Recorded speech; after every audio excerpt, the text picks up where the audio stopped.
अॼु असां मदेजीअ में जेके नताई डॉक्टर जेके आहिनि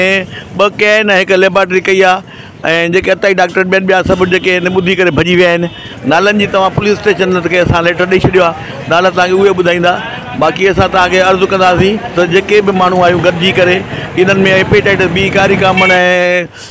एड्स वधे थी त ॿियूं बीमारियूं बि इहे वधाइनि था पिया ऐं उन जो कारण इहे बि आहिनि, ॿिया आहिनि कारण, हजम बि आहे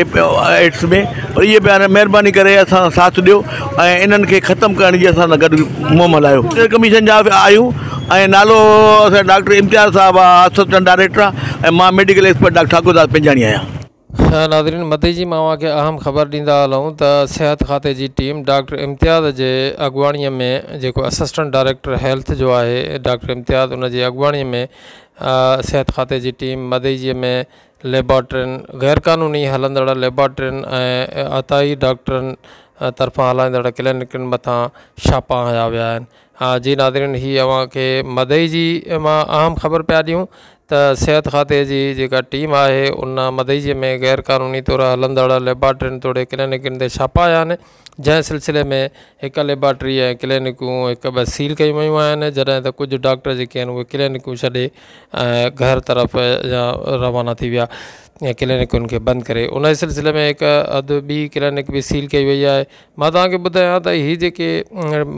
जेके सिहत खाते जूं टीमूं आहिनि इहे वक़्तनि फ़वक़्तनि मुसलसल जेके आहिनि उहे छापा हणी करे लेबॉरेटरियूं तो क्लिनिकूं सील कनि था, पर उन्हनि जे सील करण सां को टके जो फ़ाइदो नथो पए।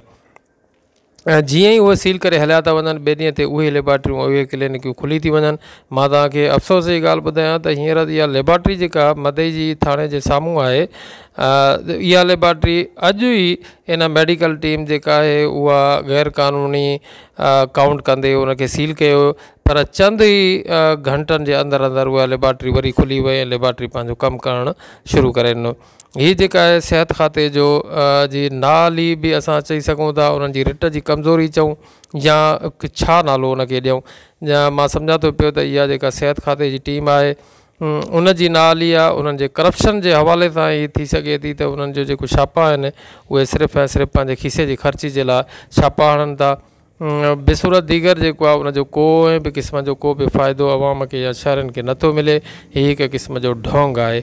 जो डॉक्टरनि खे बि प्रेशराइज़ कयो वञे थो, अवाम खे बि परेशान कयो वञे थो ऐं क्लिनिकनि खे सील करे चंद रुपया वठी करे वरी उन्हनि खे खोलियो वञे थो।